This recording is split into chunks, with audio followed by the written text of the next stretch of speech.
여러분 안녕하십니까? 금융위원회 상임위원을 맡고 있는 최훈이라고 합니다. 먼저 이렇게 이 코로나 사태 와중에서도 지성의 교류회장을 마련하기 위해서 노력해 주시고 철저한 방역과 함께 성공리에 행사를 컨퍼런스를 조직해 주신 우리 정광우 세계경제연구원장님께 감사드리고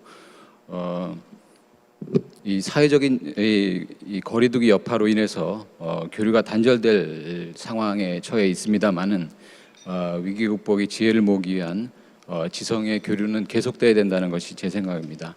이번 이런 컨퍼런스가 그 와중에서의 모델이 될 것으로 생각을 하고 이번 컨퍼런스를 조직해 주신 세계경제연구원과 하나금융에게 감사 말씀드립니다. 아시다시피 코로나19 사태는 현재 진행형입니다.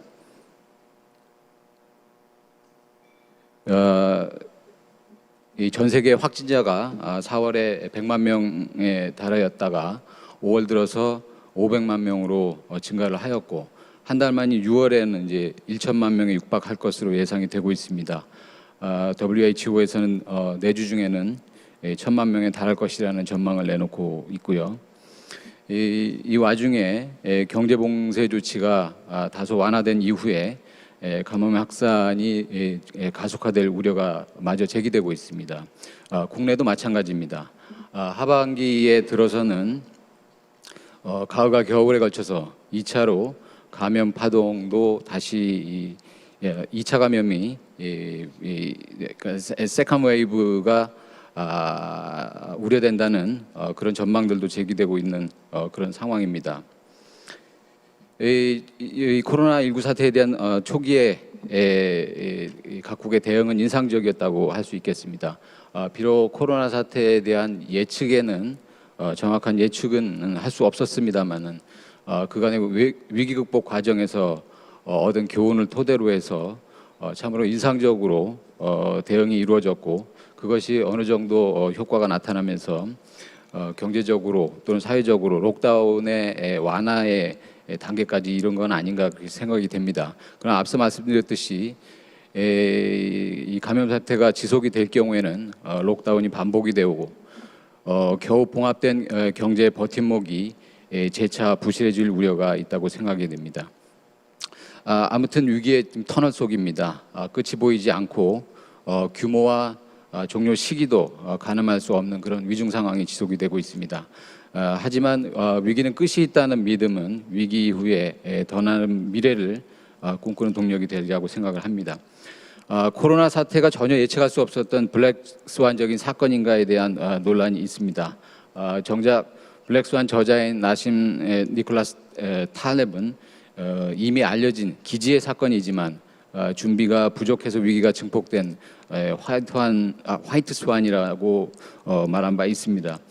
코로나19 사태의 성격이 뭐냐에 관계없이 2008년 글로벌 금융위기 이후에 세계 금융 질서는 기존의 질서와는 다른 어떤 구조적인 변화를 겪고 있었고 코로나19 사태가 이러한 경향을 더욱 강화해 나갈 것이라는 전망이 지배적입니다.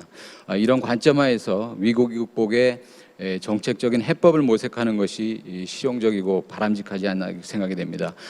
이번 세션에서 포스트 코로나 이후에 금융산업 전략에 대해서 논의를 합니다. 저는 큰 틀에서 2008년 글로벌 금융위기 이후에 경제구조의 변화가 장기 트렌드가 코로나 사태를 맞아서 가속화되는 다이나믹스를 좀 살펴보고 이것이 금융정책 방향 수립해 주는 함의를 제시를 하겠습니다. 오늘 참석해 주신 평소 존경하는 여러 전문가 패널들께서 제 기조 발표에 이어서 보다 구체적이고 창의적인 아이디어를 내주시라고 그렇게 생각을 합니다. 지금 말씀을 시작하면서 제가 사실 슬라이드를 준비를 해왔습니다만은 과거 팬데믹과의 비교를 해보는 것이 로서 시작을 하고자 합니다. 그러나 이제 1918년의 스페인 독감이라든지 1968년의 홍콩 독감이라든지 과거 지금 현재 수준과 달리 교통이든 통신이든 발달 수준이 다른 그 당시의 팬데믹 상황과 비교하는 것이 적절하냐에 대한 지적이 있을 수 있습니다만은 제가 말씀드리고자 하는 것은 이런 팬데믹 상황에 기저에 흐르는 어떤 구조적인 변화가 그 위기 극복에 있어서 그리고 그 뒤에 질서를 형성함에 있어서 중요했다는 점을 강조해드리기 위해서 비교를 하고자 하는 것입니다. 과거 두 차례 스페인 독감이나 홍콩 독감과 같은 팬데믹은 코로나19보다는 의학적으로 심각했던 것이 사실입니다만은 그 직후에 V자 경대 반등을 시현한 바가 있습니다. 사실 이 감염자 수라든지 연령병 치명률이라든지 이런 관점에서 봤었을 때는 현재 진행되고 있는 코로나19의 의학적 심각성은 상대적으로 낮은 수준입니다. 그러나 그럼에도 불구하고 이 경제적인 관점에서 스페인과 홍콩 독감의 경우에는 의학적인 치명성은 현재보다는 더 높았습니다만은 V자의 경제 반등을 시현한 것으로 나타나고 있습니다. 이는 당시 경제 상황을 지배하던 장기 트렌드, 세큘러 트렌드가 팬데믹의 일회적인 부정적인 충격을 상쇄했기 때문이라고 분석이 됩니다.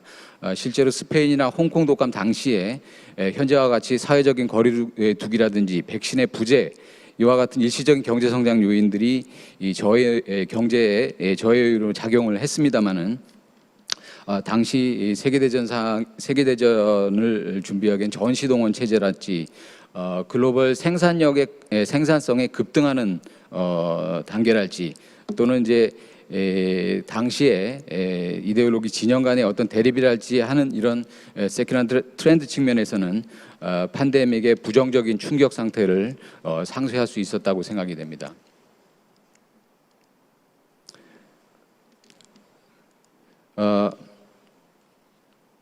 한편 근본 코로나 사태를 과거 대공황이나 글로벌 2008년의 글로벌 금융 위기와 비교해 보면 실업률이라든가 경제 성장률, 주가 등의 경제 부문 성과가 속과 폭도, 폭이라든지 규모라든지 속도 측면에서 보면 기존 위기를 능가하는 것으로 나타나고 있습니다. 대공황 극복에는 34개월, 글로벌 금융위기 극복에는 16개월, 극복이라기보다는 위기의 피크가 되겠습니다만은 코로나 사태의 경우에는 불과 3개월 만에 이 실업률이라든가 경제 성장이라든가 주가 등의 큰 폭의 변동이 있었습니다. 공급망 붕괴랄지 수요 위축이 동시에 나타난 데 따른 것으로 이제 해석을 할 수 있겠습니다만은 언론과 통신의 발달이라든지 SNS를 통한 공포의 전염, 확산 심리 확산이 그 심각성, 팬데믹의 심각성을 과대평가하고 그에 따른 과잉 행동을 초래하는 측면이 있었다는 그 FSB 등의 분석도 있는 그런 상황입니다. 지금 말씀드렸던 이런 이 부분은 이 글로벌 이 경제의 장기 트렌드가 팬데믹의 전후에 어떤 영향을 주는지 이런 다이내믹스를 파악하는데 필요하다고 생각하고 이 트렌드와 현재 진행 중인 코로나19 간의 상호작용을 분석해 볼 필요가 있겠다고 생각합니다. 지금 슬라이드에서 보시는 대로 글로벌 경제 3대 트렌드로 주요 국제기구는 21세기 전반의 글로벌 경제를 기저에 흐르는 3대 장기 트렌드로 디글로벌리제이션과 비대면 경제, 그다음에 과잉 유동성을 지적하고 있습니다. 3대 장기 트렌드에 코로나 19에 발발하기 이전의 상황, 그다음에 코로나 19에 따른 3대 장기 트렌드의 변화 이런 상황을 살펴보고 이를 통해서 앞으로 포스트 코로나 시대에 대해서 전망을 해보고자 합니다. 보다 구체적인 슬라이드는 다음 페이지부터 말씀을 드리겠습니다.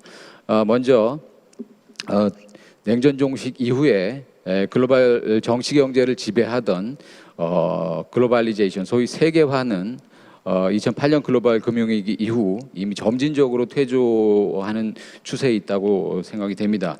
경제적인 측면에서 탈냉전의 경제 체제는 국제 분업과 국제 분업의 고도화된 양식인 글로벌 밸류 체인이라고 특정 지어질 수 있습니다.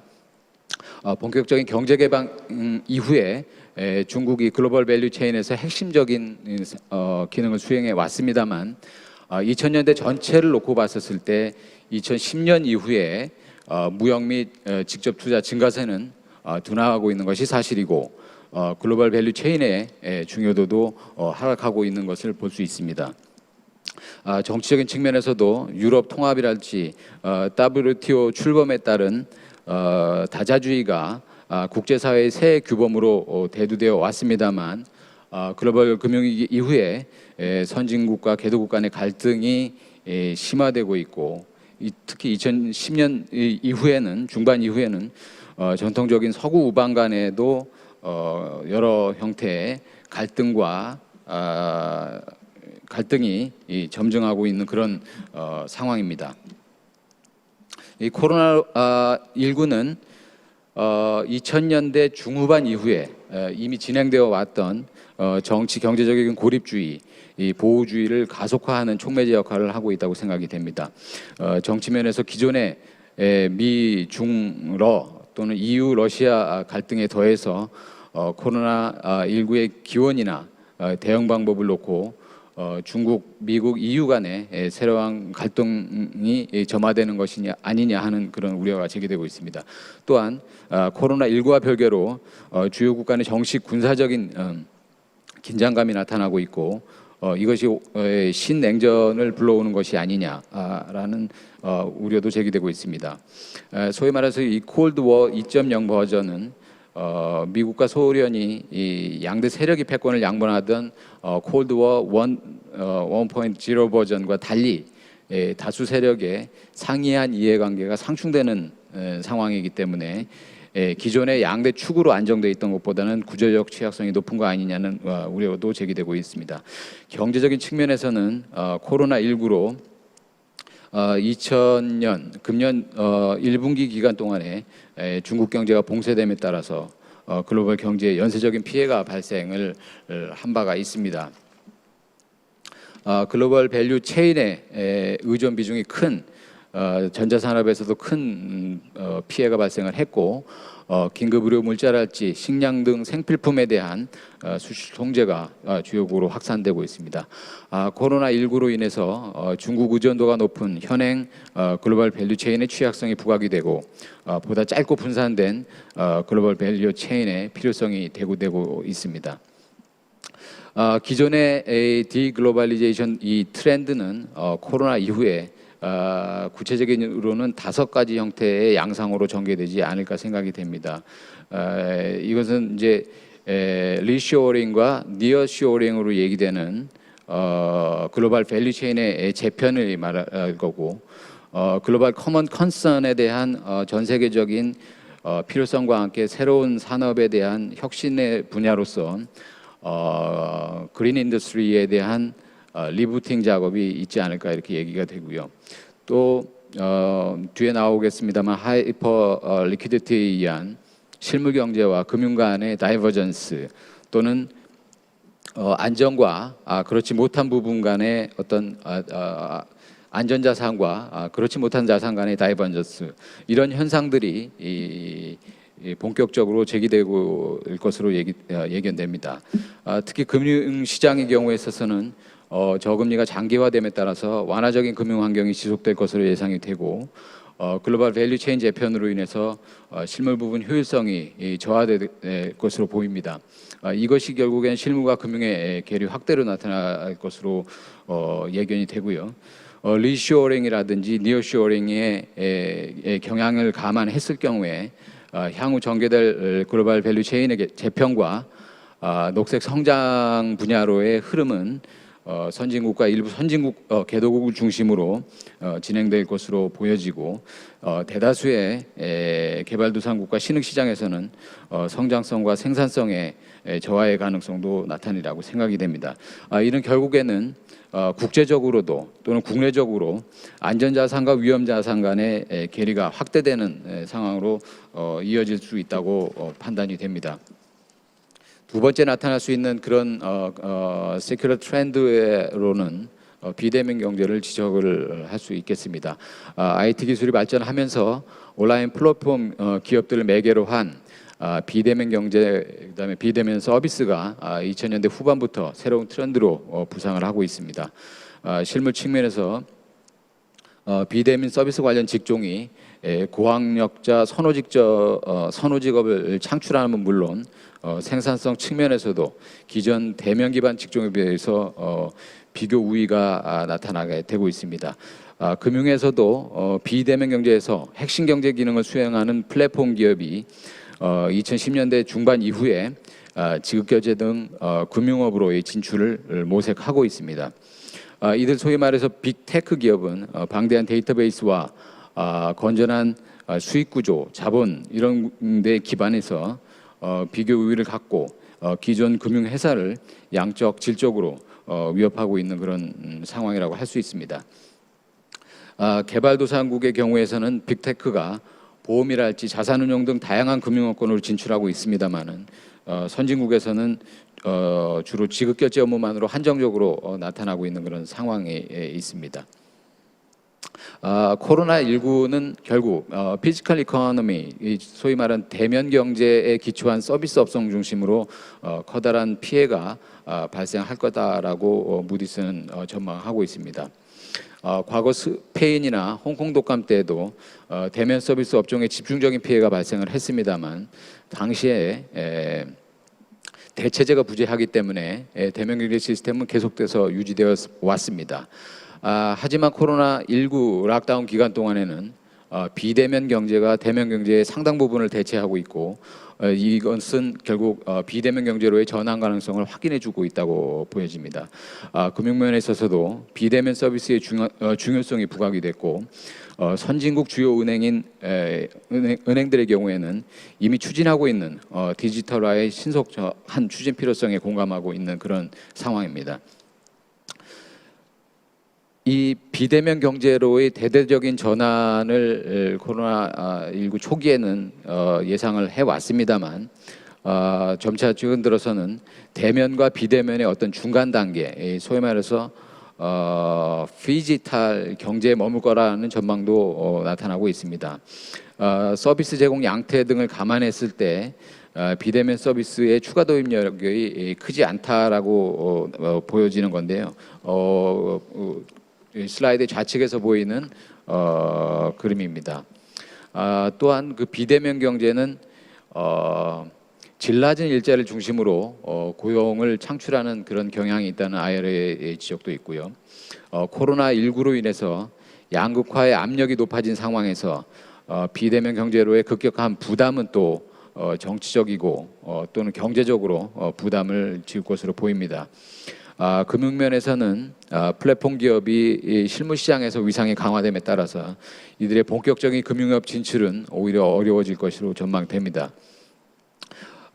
미국의 플랫폼 기업들은 코로나19 이전부터 금융업 진출 확대를 모색을 해왔습니다만 이들의 독점적인 지위를 우려한 여론이나 정치적인 반대에 봉착해 있는 상황이고 글로벌 규제 감독 당국에서도 완화적인 금융 환경이 지속되는 상황에서 빅테크의 금융업 진출이 초래할 수 있는 금융 불안정에 대해서 우려하고 있는 것도 사실입니다.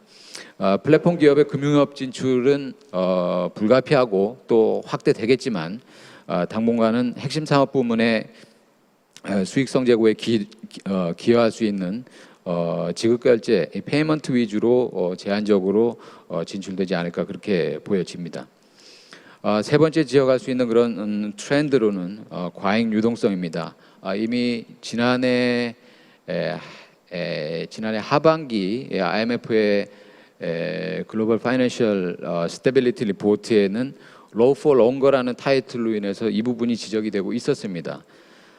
글로벌 파이낸셜 크라이시스 이후에 저금리기조, 소위 말하는 Low for Long 추세가 유지되고 있고 완화적인 금융 환경 속에서 주요국의 정부 부채도 급증하고 있는 그런 추세였습니다. 통화 측면에서 보면 글로벌 금융위기 이후에 따른 자산 시장의 혼란을 진정시키기 위해서 미 연준이 2008년 이후에 기록적인 저금리를 유지를 해왔고 시장의 과잉 유동성을 우려해서 2015년 말부터는 단계적인 금리 인상을 시도를 했습니다만 시중의 풍부한 유동성을 회수하기에는 충분치 못했던 상황입니다. 이러한 저금리는 중립금리의 장기적인 하락 추세를 감안했을 때 앞으로도 지속될 가능성이 높다고 생각이 됩니다. 재정 측면에서도 글로벌 금융위기 이후에 실물 경제 부진에 대응하기 위해서 주요국의 재정 당국들도 확장 재정 기조를 유지해 왔습니다. 저금리가 장기화됨에 따라서 디레버리징에 대한 공감대 형성이 쉽지 않았고 또 정치적인 어려움을 포퓰리즘적인 정책을 통해서 정치를 통해서 확산돼 나가면서 예상치 못한 그런 재정 소요도 발생한 바가 있습니다. 코로나19는 앞서 말씀드렸던 이 하이퍼 리퀴디티 상황을 더욱더 가중해서 저금리가 고착화되고 전 세계적으로 정부 부채도 정부 부채는 물론 민간 신용도 급증시킬 것으로 보입니다. 주요국의 중앙은행이 공격적인 금리 인하와 광범위한 자산 매입을 통해서 코로나19발 충격 대응, 경제적인 충격에 대응을 하고 있고 최근 미국 연준에서는 2차 세계대전 이후 최초로 장기 국채 시장을 통해서 장기 금리를 조정하는 일드 커브 컨트롤하는 방안까지 검토하는 것으로 보도된 바가 있습니다. 코로나19로 인한 실물 부분의 생산성 저하, 중립금리 추가 하락 이런 상황을 감안을 했었을 때 상당 기간 저금리의 고착화가 예상이 됩니다. 재정 측면에서도 선진국과 개도국 모두 정부 부채가 크게 증가를 했습니다만 채무 상황 능력을 감안했었을 때는 개도국 상황은 보다 부정적이라고 생각이 됩니다. 또한 최근에 개도국의 신용등급의 무더기 강등 사태에서 볼 수 있듯이 개도국의 향후 그 코로나 대응뿐만 아니라 경제 회복에 뒷받침하는 데 있어서도 추가적인 부담으로 작용할 것으로 예상이 됩니다. 실물 경제 부진이 지속이 되는 가운데서 큰 정부가 확산이 되고 그다음에 개도국 리스크가 증가하고 금융 불안정이 확대될 것으로 예상이 됩니다. 큰 정부라든지 이 개도국을 중심으로 한 이런 리스크들은 국가 간 재정 여력 차이에 따라서 양극화 형태로 나타날 것으로 보여지고요. 개도국의 경우에는 신용등급 강등에 따른 자금 조달 비용 상승으로 인해서 이미 어려움에 처해 있는 상황일 것으로 보여집니다. 특히 디글로벌리제이션이 함께 합쳐질 경우에 이 개도국의 문제 해결이 조금 더 어려워질 그럴 가능성들도 제기되고 있습니다. 코로나19 이후에 글로벌 경제의 생산성 저하가 예상이 됨에 따라서 확장적인 통화나 재정 정책에도 불구하고 실물 부분의 회복에는 한계가 있다는 지적이 많습니다. 실제로 글로벌 금융위기 이후에 금리 인하가 실물 시장의 체질 개선 없이 자산 시장의 급등으로만 이어졌다는 그런 분석이 제기되고 있는 상황입니다. 아시겠습니다만 현재 각국 중앙은행의 대차 대조표가 직전의 고점 대비로 해서 약 2배 이상 확대된 상황임을 감안을 해볼 때 앞으로 이 하이퍼 리퀴디티를 되갚는 테이퍼링이 초래할 충격에 대해서도 우려가 높아지고 있습니다. 지금 말씀드렸던 글로벌 경제의 이런 3대 장기 트렌드는 코로나 이후 경제는 취약성을 높이고 혁신성에 대한 부분을 약화시킬 우려도 있고 또 양극화를 확대시키는 방향으로 전개될 가능성이 있다고 보여집니다. 따라서 금융정책은 금융의 안정성, 금융자원의 생산적인 부분으로의 투자 유도, 취약계층의 보호와 포용적 금융 등의 3대 축을 중심으로 설정해 나갈 필요가 있다고 생각이 됩니다. 먼저 금융 안정성 측면에서 경제의 불확실성과 변동성이 높아진 만큼 리스크의 관리의 중요성은 어느 때보다 크다고 할 수 있습니다. 코로나19 대응 과정에서 도입한 규제 유연화와 별개로 글로벌 차원에서 도입 중인 주요 규제를 차질 없이 도입 이행해 나갈 필요가 있다고 생각이 되고요. 저금리가 고착되면서 금융회사들이 보다 공격적인 수익 추구 가능성이 나타날 수 있습니다. 고위험 투자에 대한 집중 모니터링과 그림자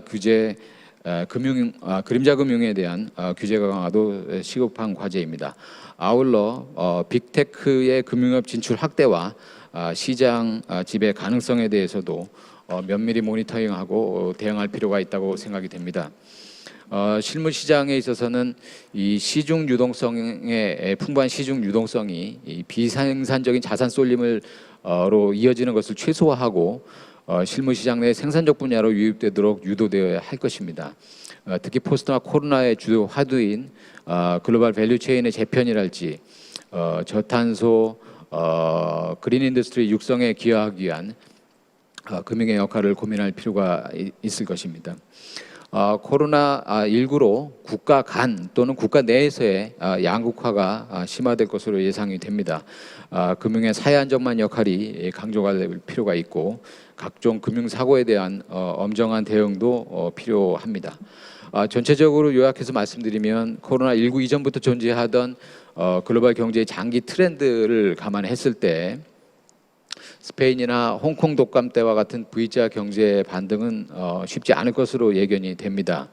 코로나19 이후의 경제는 높은 취약성, 그다음에 상대적으로 낮아지는 혁신성 또는 양극화 심화 이런 방향으로 전개될 가능성이 높다고 보여지고요. 이에 따라서 금융 안정성을 높이고 유망 분야로의 자금 공급을 유도를 하면서 금융 포용성을 확대해 나가는 방향의 금융 정책이 추진이 필요하다고 생각이 됩니다. 다 아시겠습니다만은 바이러스는 국경도 인종도 없습니다. 범세계적인 이 현재의 글로벌 헬스 크라이시스를 극복하기 위해서는 국가와 인종을 초월하는 어떤 인류 공통의 협력이 필요하다고 생각이 됩니다. 2008년에 글로벌 금융 위기를 극복하는 과정에서 질서 있는 그리고 잘 조화된 글로벌 협력이 굉장히 중요한 역할을 했다고 생각이 됩니다. 무엇보다도 질서 있는 글로벌 의제 조정과 협력을 통해서 국가와 또는 지역 간의 위기가 이런 새로운 형태의 어떤 포지티브 피드백 루프를 만들지 않도록 하는 국제적인 노력이 필요하다는 말씀을 끝으로 전하고자 합니다. 고맙습니다.